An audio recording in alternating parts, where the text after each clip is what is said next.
All right, you can be seated. Good morning, everybody, and to our Equippers family in Findon. Hi, my name's Shane, and I'm a part of the Equippers family and have been so since 2009. And when they bring me in, they want me to open the scripture, and I take that really seriously. Anytime I do that, I want Jesus to get bigger, the cross to work better, the resurrection to be central, and scriptures to get bigger, not smaller.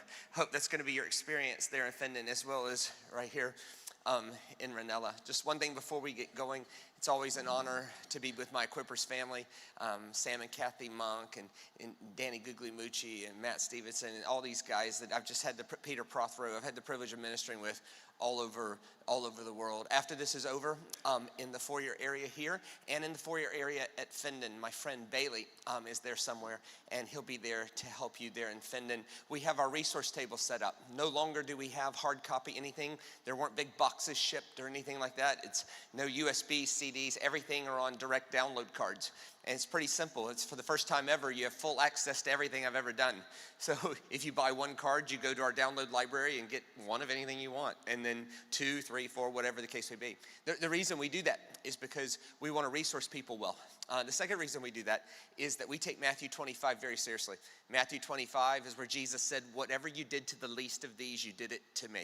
Now, however seriously you want to take that, I don't mind. It's between you and God. But at the very least, if the person who died for us is telling us what's important to him, at the very least, it should be important to us. So we use the profit from that to help us do our main mission in the world, which is to take care of the poor and the afflicted. We have 3 children's homes in China that look after children with disabilities, 2 in Hinyang, 1 in Changsha. We give them a regular monthly amount, and then 3 or 4 times a year, we get the opportunity to pay for life-saving or life-altering surgeries. And so here's what I'm asking you to do here in Ranella and there at Findon is in between the services. If you'd come by here, Robin will be here. She's run all of my global businesses for over 20 years, so she knows what she's doing here. And so she'll be down there. You can come let us put something in your hands that'll change the way you look at God. You put something in our hands that helps us feed, clothe, shelter, educate children with disabilities. I think that's a pretty good trade. In Findon, my friend Bailey will be there to help you. All right, if you want to follow along actual Bible, Leviticus 16, we're going to look at that. If not, the team here have created some really easy to follow along with slides. I want to talk to you about how to handle regret. Now, everybody should perk up as soon as I say that, right?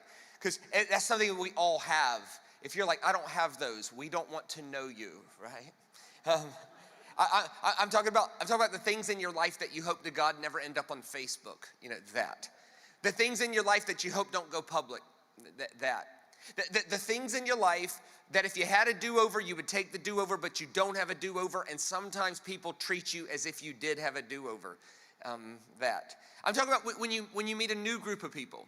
How much of your story do you tell, and how much of your story do you withhold, thinking they might not accept you because of something that happened 12 years ago? But not only did it happen 12 years ago, it was 10 years ago, right? And you've outgrown that, but you struggle. But if they find out, well, they think you're a liar, but they're just being a busybody. I'm talking about how do we handle that? This is a age-old question, maybe the oldest question, and that is this, what must I do to appease God so that I can know I'm okay?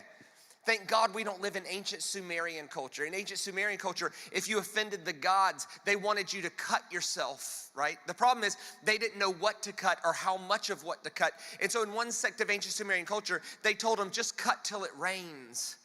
They lived in Iraq. Could you imagine living in Adelaide and cutting yourself once a day until it rained? That was the sign that you could easily die. We've outgrown that quite a bit, but not really.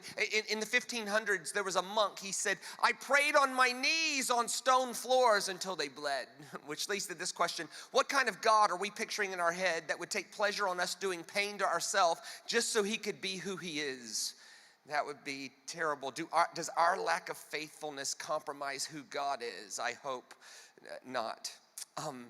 So these questions come about, and I think the oldest answer in the scripture is still the best first answer. Now, at Equippers, we understand that the Bible is not a static record of God. The Bible is a dynamic, progressive, moving revelation of God, leading to the final revelation of God in the risen Christ. But the first idea in scripture about how to handle this is still a very, very good one. And the idea was this. Here it is. It's a caricature. You don't want the detailed version, but here it is. Ready? Here's what we're going to do. We're going to set aside one day a year. That day was called Yom Kippur. Don't get hung up on the name. It's Day of Atonement.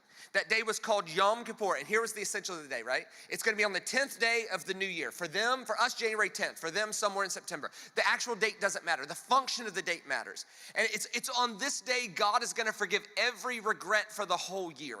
Like if I could use a bucket as an illustration. On this day, everybody brings their bucket, and in that bucket is their regrets and failures for the whole year. And everybody gets a bucket empty. Everybody gets a fresh start, a second chance, a clean slate, an opportunity to write a better story. This day happened to coincide with the times in the fields that had been plowed. And the idea is that what's true of your field is true of your heart. Like you get a chance to sow new seeds in that field. And if you sow different seeds in that field, the next June, you get a different harvest. If you sow the same seeds, you'll get the same exact harvest, and you don't want to do that. You don't want to show up every single year with the same exact bucket of regrets. You don't want to do that. You want to take advantage of this sort of thing. So you want a fresh start, and the idea is you can't carry this year's regrets into next year. Because if you carry this year's regrets into next year, you'll have 2 buckets. And then if you do it again, you have 3 buckets. And the idea is if we don't have a regular ritual by which we simply let it go for us and let it go for them, our life, frankly, gets too heavy to carry around. And we all know people, and sometimes the person is us, where we've carried something too long. Jesus, I don't want to get into the weeds with this, but Jesus seems to indicate that there's a reciprocal relationship between how well we let it go for others to how well we'll be able to receive God letting it go for us. And so there's this thing, if God lets it go for me and them. And here's one of the beautiful things about this day. It's the only day of the year where the command is Shabbat Shabbaton, absolutely no work. No one's allowed to do anything on this day. Why? Because if you let human beings do anything on the day God's forgiving sins, at some point a human being will claim it's because of what they did that motivated God to act. Are we allowed to pray? No, absolutely not. No praying on this day, because if you let human beings pray on the day God's forgiving sin, somebody somewhere is going to make up a prayer and say it's because of the prayer we prayed that God acted. And that would be horrible if we did something like that. Are we allowed to sing? No, sing. What? No, because if you let people sing, at some point someone's going to say it's because of we sang that God acted. And suddenly human beings are now in control of God's compassion. On this day, God just forgives sins because he is who he is, and no one can boast about it.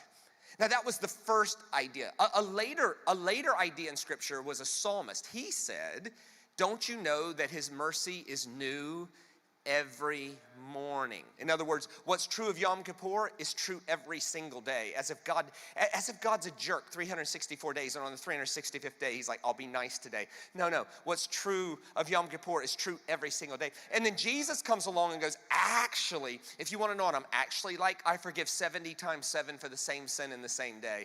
In other words, what's true of Yom Kippur is true every second of every minute of every day. Now, if you can't go with Jesus because that's too nice, at least go back to forgiving yourself and others once a day. If you can't do that, at least go back to forgiving yourself and others once a year, once a month. If you can't do that, at least go back to forgiving yourself and others once a year. And if our concept of God is meaner than Leviticus, it's probably time for us to shift, right? Like if we're holding stuff against people that's over a year old, it's probably time to let it go, right? So what I want to do, I have 4 goals today. I want to equip us on how to handle regret. And probably more important, I want to equip us on how to handle other people's regret. Third, I want you to walk out of here with Jesus bigger than you could ever imagine. I want to show where the gospel writer Matthew particularly used a Yom Kippur ceremony to explain the meaning of Christ. And then fourth, I want us to understand the power of celebration, all in about 30 minutes. So I might have bitten off more than I can chew. But let's see. So this is Leviticus 16. This is the account of that day. If you could bring that up for me. I just went away. This is how Aaron is to enter the most holy place. He must first bring a young bull for a sin offering and a ram for a burnt offering. He is to put on the sacred linen tunic with linen undergarments next to his body. He is to tie the linen sash around him and put on the linen turban. These are the sacred garments, so he must bathe himself with water before he puts them on. From the Israelite community, he is to take 2 male goats for a sin offering and a ram for a burnt offering. Aaron is to offer the bull for his own sin offering to make atonement for himself and his household. He is to cast lots, he is to take the 2 goats and present them before the Lord at the entrance to the tent of meeting. He is to cast lots for the 2 goats, one lot for the Lord and the other for the scapegoat. So this day centers around 2 goats, 1 goat for the Lord and the other for the scapegoat. This is a caricature. You do not want the detailed version. Essentially, they would take 2 scared goats. They would cast lots for the 2 goats. 1 lot is going to fall to the Lord. And if you're the goat for the Lord, it's going to be a bad day for you. But let's just be honest. If you're born a goat, it's already a bad day, right? And then there was a goat for the scapegoat. Essentially, the goat for the Lord is going to handle everything in private, and then the goat for the scapegoat is going to handle everything in public. Essentially, the scapegoat showed everybody in public what the goat in private had handled in there. It's kind of like this: human beings won't believe things without seeing it, so the scapegoat was to show it. By the way, that's exactly how the New Testament frames Jesus, that everything was true in Jesus Christ before the foundation of the world, that Jesus did not inaugurate a new reality about God. He just simply showed you what God was always like from the beginning, because God was like Jesus, exactly like Jesus. God had always been like Jesus. We did not know that, but now we do. That is the summary statement of the entire New Testament. And before the foundation of the world, this thing was all handled. Hebrews 4:3, his sacrificial work was completed before the foundation of the world. 1 Peter, he was crucified before the foundation of the world, but in these last days was made manifest so we could see it. It's that. Blessed are those whose names are found written in the book of the Lamb, slain before the foundation of the world. That's Revelation 13. The idea, this is all Yom Kippur language. So if you got lost in this, next slide, this day centered around 2 goats. 1 goat, next slide, 1 goat for the Lord and the other for the scapegoat.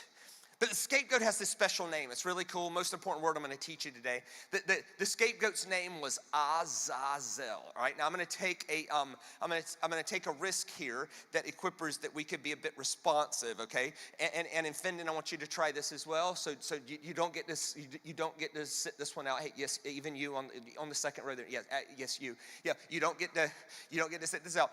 The word is Azazel. Let's try that with some Go Crows gusto. Okay. Ready, go. Azazel. Okay, great. So let's raise our energy 20% and try that again. Ready, go. Azazel. So this day centered around 2 goats. 1 goat for the Lord, and the other one, what was his name? Everybody together. Azazel. Azazel means take him away. Or it can mean a weapon in the hand of the enemy. In other words, whatever the enemy's using to beat you up, we're going to remove him. We're going to make him disappear. This metaphor is so powerful, it made its way even into modern mythology. If you're an X-Men fan, like Marvel Comics, like Wolverine, these guys, one of the X-Men is named Azazel. Same exact spelling.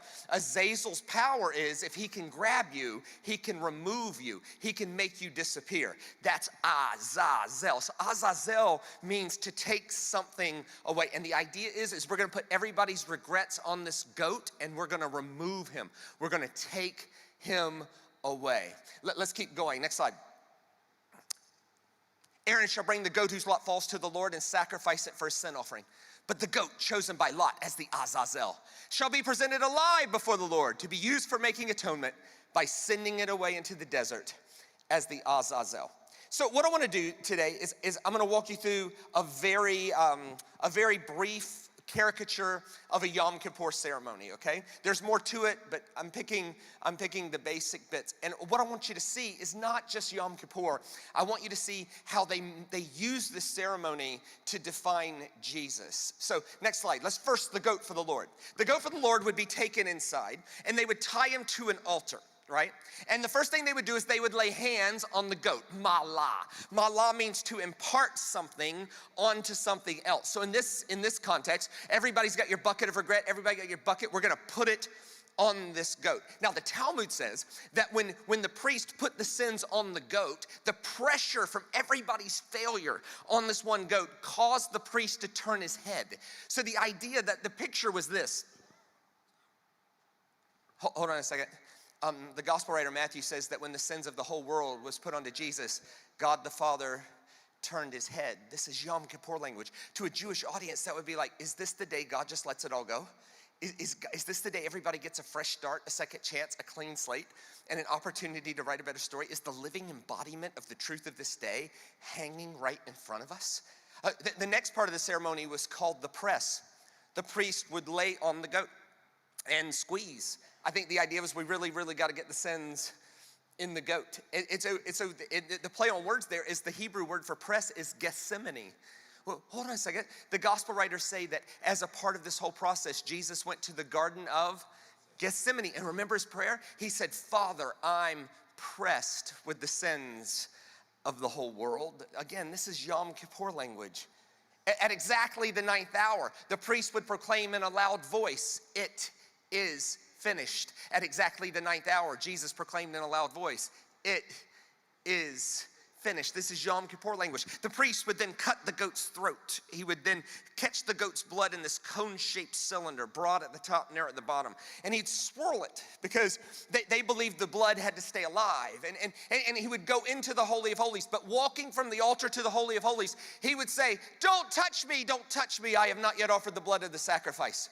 Don't touch me, don't touch me. I have not yet offered the blood of the sacrifice. Wait a minute, the gospel writer Matthew says that Jesus met 2 women in a garden, and he doesn't even say hello. What does he say? Don't touch me, don't touch me. This is all Yom Kippur language. This is like screaming, is Jesus the living embodiment of the day God just lets it all go? He would then go into the Holy of Holies, and he would sprinkle blood on the altar 7 times. Different message for a different day. He'd sprinkle blood on the altar 7 times. All I'd want you to know for right now is that because he killed something and blood is everywhere, he's a bloody mess. And here's what they believed. They believed that the sign that this worked is that this man survived.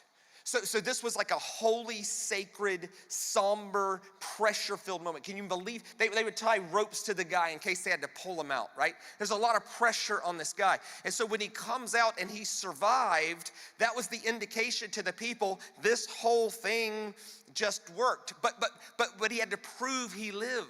Otherwise, see, back then, they were superstitious. They believed in ghosts and things like this. And so he had to prove he wasn't a ghost. How did he prove he wasn't a ghost? He had to wash his hands and then present his hands for inspection. Like, hey, it's me. I survived. Touch. You can do this. Hold on. The gospel writers say after all these things, Jesus met his disciples in an upper room. And the first thing he does is he presents his hands for inspection. And remember what it says? It says they were terrified to touch him, thinking they had seen a ghost. And he goes, no, it's me. Come, they're like, my paraphrase, we're not touching you, bro. In our experience, dead people stay dead. He goes, no, but I've made it. And if you're not going to touch me, at least give me something to eat. I'll prove it is me. And he eats something and it doesn't fall through. This is Jesus proving that he still had flesh and blood. Like this is clear, like Yom Kippur sort of imagery. But this day doesn't center around one goat. It centers around 2 goats. The first goat was for the Lord. And the second goat, what was his name? Everybody together with some Go Crows gusto. Azazel. And Azazel means take him away. Here is the account for the live goat. Next slide. Here it is. When Aaron is finished making atonement for the most holy place, the tent of meeting and the altar, he shall then bring forward the live goat. That's Azazel. He is to lay both hands on the head of the live goat and confess over it all the wickedness and rebellion of the Israelites, all their sins. Pause. I took the time and went back and looked that up in the original language, and the word all there is actually all. Because when all says all, let's leave all, and let's stop making exceptions to the word all, because if we make exceptions to the word all, one day we're gonna do something that might fit into the exception of all. And the cure for that is to quit doing intellectual hula hoops and making exceptions to the word all. Because when the scriptures say all, let's leave all, because it's better if it says all, and it's not as good as if we make exceptions to all. So let's stop making exceptions to all, because when we make exceptions to all, we one day are gonna do something and we're gonna wonder, are we the exception to all? But all says all, let's leave all, because all's better when it's all.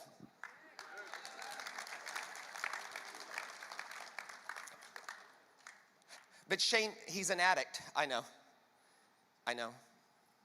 All. Even him. Yep. And here's the thing, right? At Equippers Church, we want that addict to change his life. And what we don't want is him falling into despair, like he may as well just ruin his life because he's already done too much and he falls outside the category of all. But Shane, look, there's no such thing as a 55-year-old addict that's loving life. We want that person changing their life. But Shane, he left his wife for another woman. I know. And there's a lot of pain in that. 4 months into that, you're gonna regret that. That's a big old mouthful of beans there. And yeah, all. Here's what we want at Equippers. We want that person changing their life going forward and writing a better narrative and living in integrity going forward. We don't want them falling into despair and just repeating things over and over and over again. And especially, we don't want the obstacle to them changing their life being them thinking they've already done something so far past where God can redeem the thing.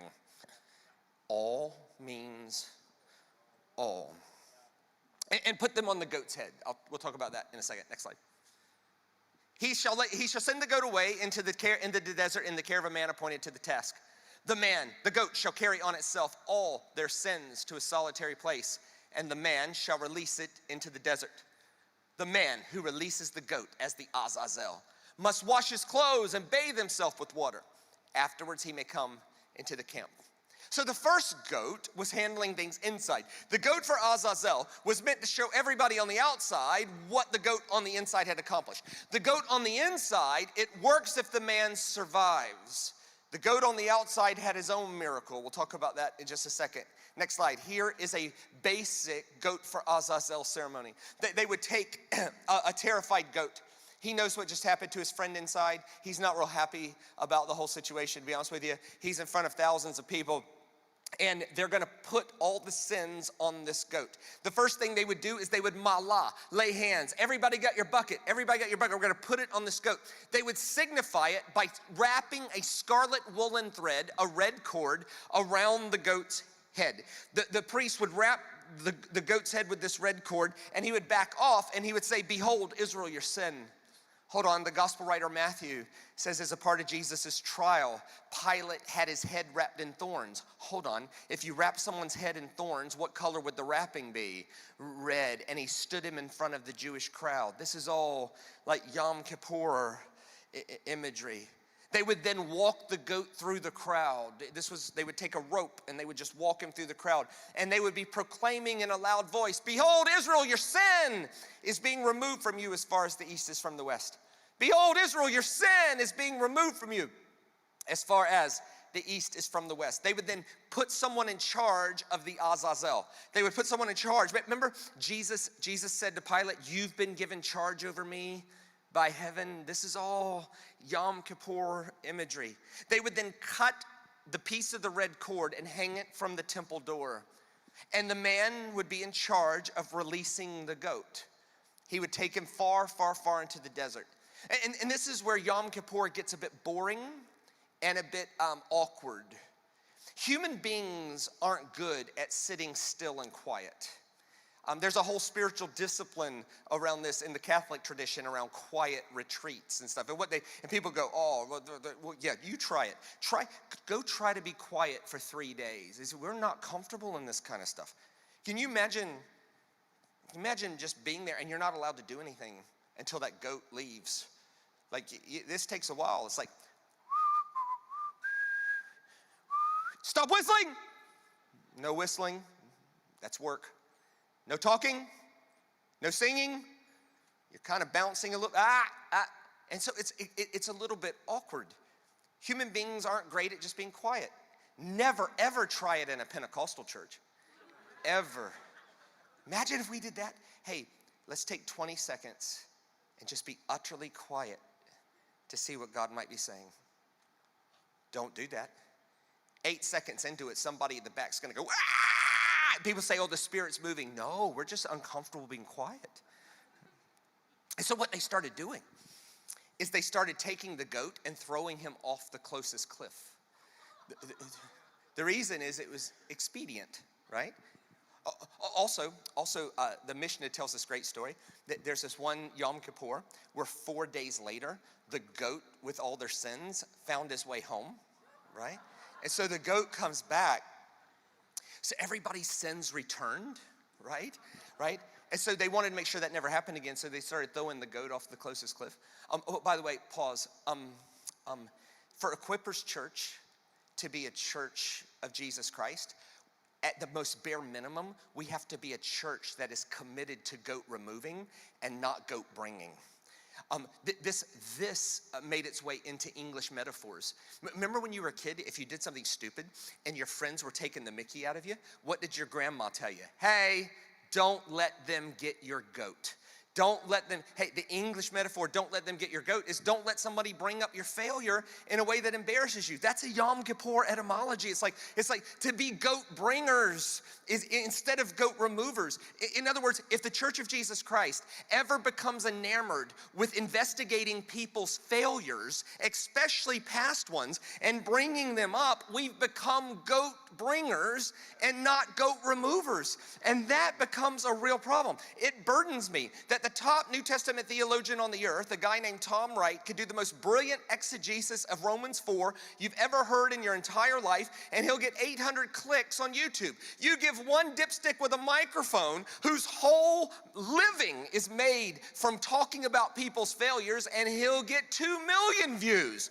What is wrong with us? We've become a culture of goat bringing instead of a culture of goat removing, and here's why that matters. It matters because the best days for equippers are yet ahead of it, not behind it. And what that means is that people are going to be walking through that door. And when they walk through that door, here's the question they're asking, and they don't even know how to ask it, and that is this: how much of my story do I have to hide to be accepted here? How much of me do I have to hide to be accepted here? And at the most base level, Equippers Church, look, we can't fix the internet. We can't fix YouTube. That's not our responsibility. We need to get the plank out of our own eye, right?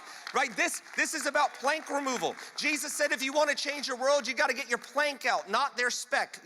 That's an in-your-face confrontation to the thought the world would be better if only someone else would change. No, the way we change our world is we change ourselves. Paul was more blunt about this. Quote, "What business is it of yours, the immorality of the world? Get your own house in order first." What? Are Christians known worldwide for making worldly immorality none of their business? Come on, just show it. Why? Because followers complain about darkness and leaders turn on the light, and that's two different things, right? If you don't want to go with Jesus or Paul, go with Michael Jackson. If you want to make the world a better place, take a look at yourself and make a change, right? If you don't want to go with Michael Jackson, go with Pink. I'm a hazard to myself. Don't let me get me. I'm my own worst enemy. Look, when Jesus Christ, the Apostle Paul, Michael Jackson, and Pink agree on something, the chance that it is profoundly true is high.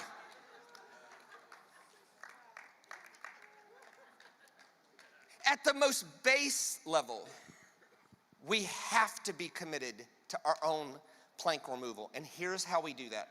We make an internal commitment individually and corporately that when it comes to Equippers, this is the place people can get a fresh start, a second chance, a clean slate, and an opportunity to write a better story. If you're ready to walk forward with integrity and write a better narrative for your life, this is the place for you, because we're goat removers, not goat bringers. Now, the inside goat worked if the guy lived. The outside goat, they believed it worked if the cord turned white. The Talmud says there was a miracle every year on this day. That red cord would turn white. It's referenced in the Bible, in Isaiah. "Come now, let us reason together. Though your sins are like scarlet, they'll be made white as snow." This is a Yom Kippur reference. Could you imagine being in this crowd and that cord turning white? Can you imagine the energy that would start to rise? Have you ever been in a stadium and something happens over here and they see it first, and then you can feel the energy going around the arena? It would be that. Here's the problem. You're not allowed to do anything. Can you imagine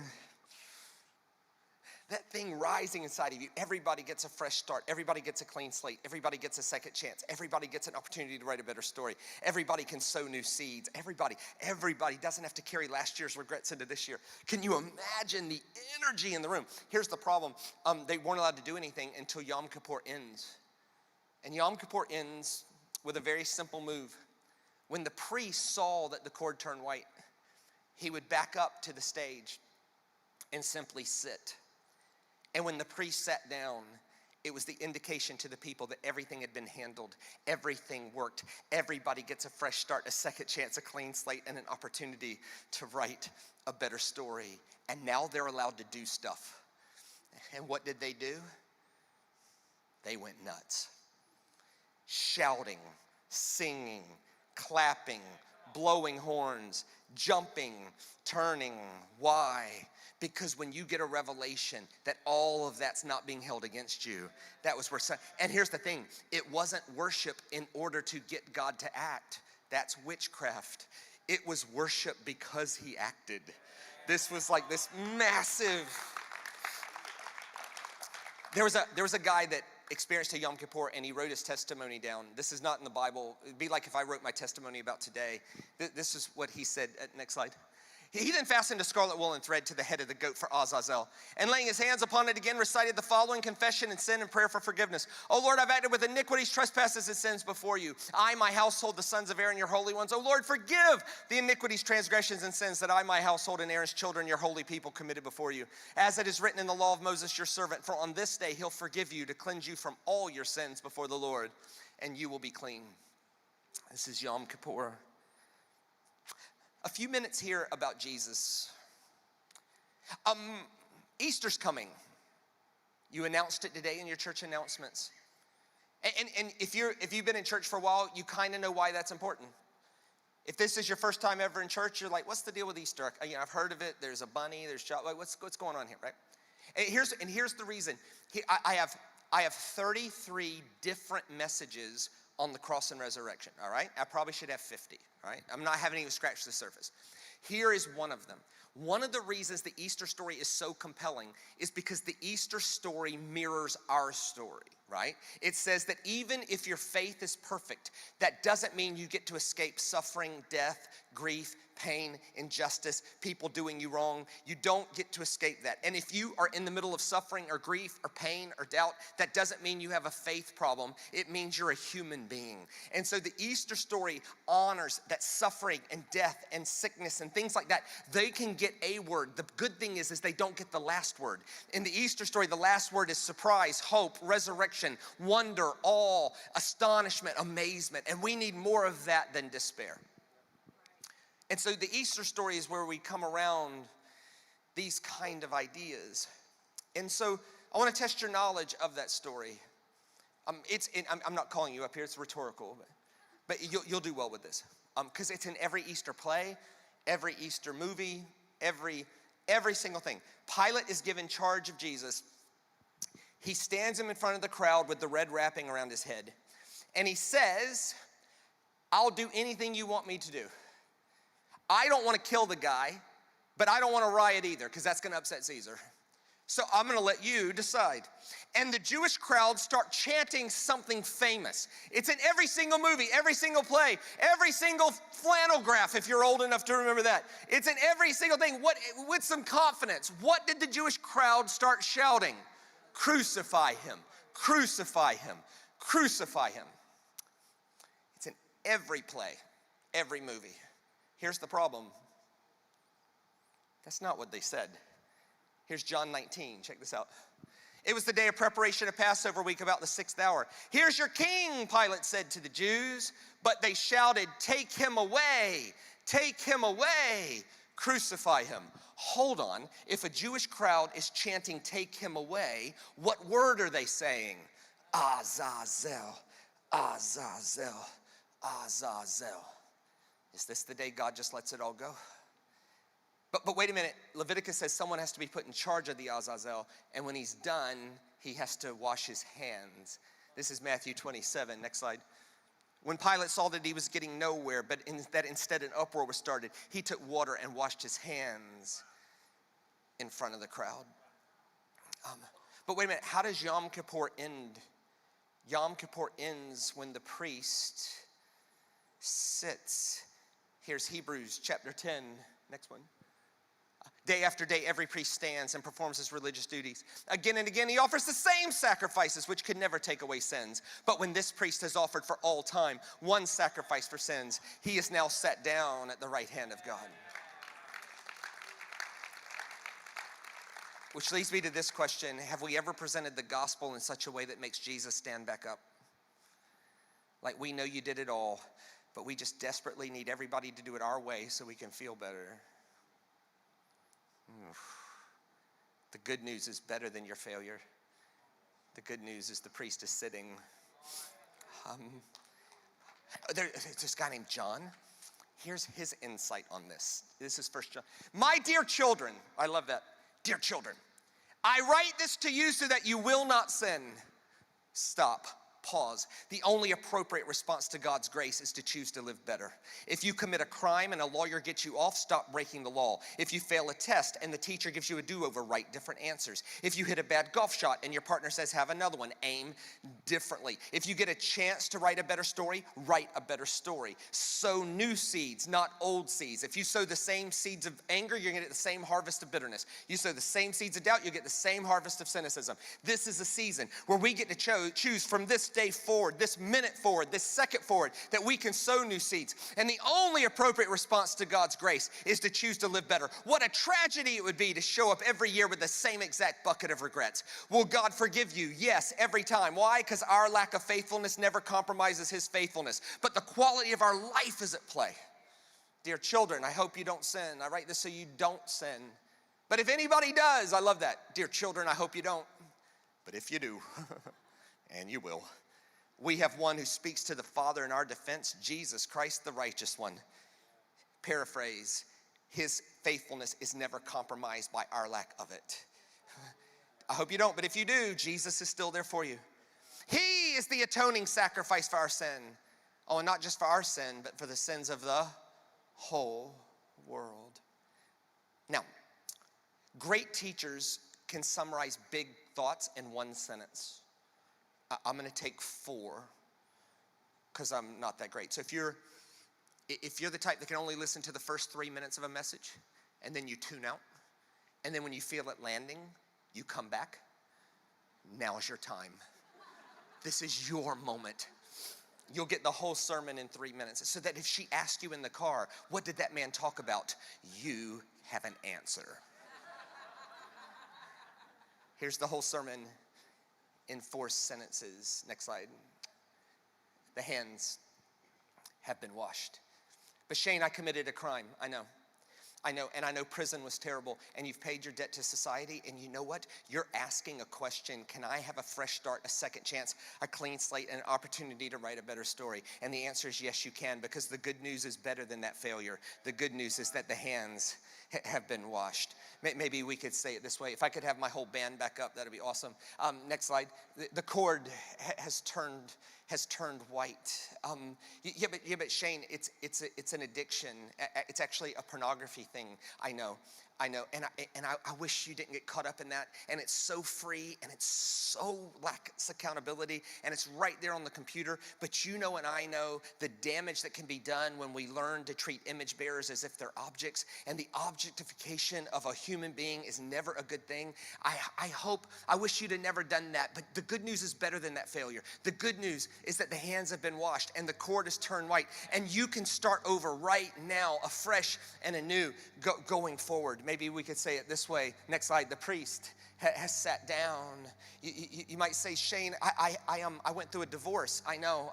That must have been horrible. I wish you'd have never had to go through that. It would have been an awful, awful, awful thing. But the good news is better than that failure. And we want you to write a different story going forward without being held back by that. But Shane, it was my fault. I know it was your fault. I know the story. It was most definitely your fault. You were kind of a jerk in the whole thing, to be honest with you. And you hurt a lot of people, absolutely. But what we don't want is that you at 43 years old feel doomed for the rest of your life. The good news is better than that failure. The good news is that the priest is sitting down even for you. But maybe we can remember the entire day today with this one sentence. Next slide. The goat has left the building. Azazelvis has left the building. You say, but Shane, you don't understand. I had an affair. I know. I know you had an affair, and boy, there was hell wrapped up in that, wasn't it? Seriously, big old mouthful of beans there. And yes, it was your fault. And yes, you should take responsibility for it. And absolutely. But if you're ready to write a better story, the good news is better than that failure. The good news is your goat has left the building. But Shane, I'm a glutton, I know, and I get it. The overeating thing, it's an addiction, I get it. But the good news is better than that, and you can change your life going forward because the hands have been washed, the cord has turned white, the priest has most definitely sat down, and the good news is that your goat has left the building. Now, I thought long and hard about how to end today. There's two ways to end today. Neither are wrong. One way is to do an altar call, and the prayer team is going to be up here praying for people. And if you want to leave your regrets and your failure up here, we're going to be here to help you leave it at the foot of the cross. There's nothing wrong with that. I just don't want to deal with all the tears and snot that entails, right? It's like nastiness, right? And here's the thing. There's nothing, if you'd rather that, that's fine. But it also breaks the spirit of the day. The spirit of Yom Kippur is they honored that by going nuts.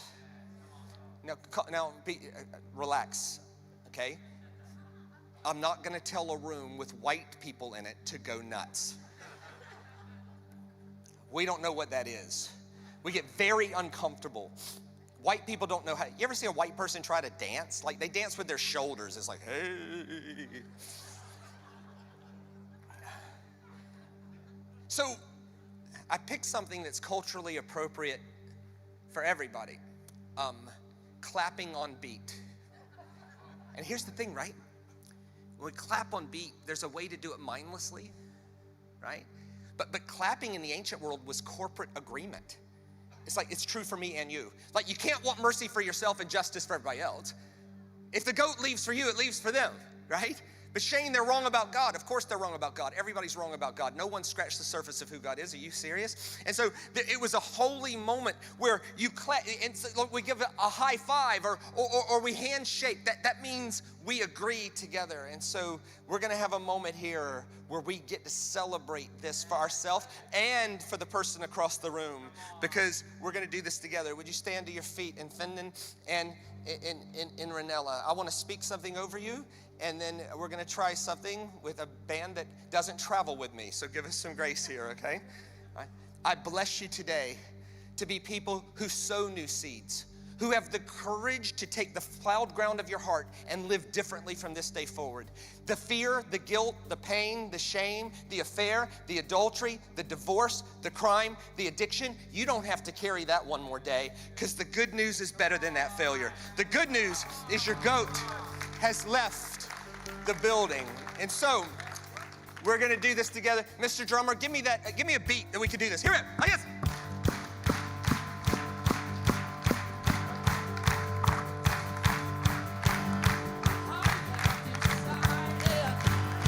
So follow Jesus, the world behind, the horse before, and I won't turn back.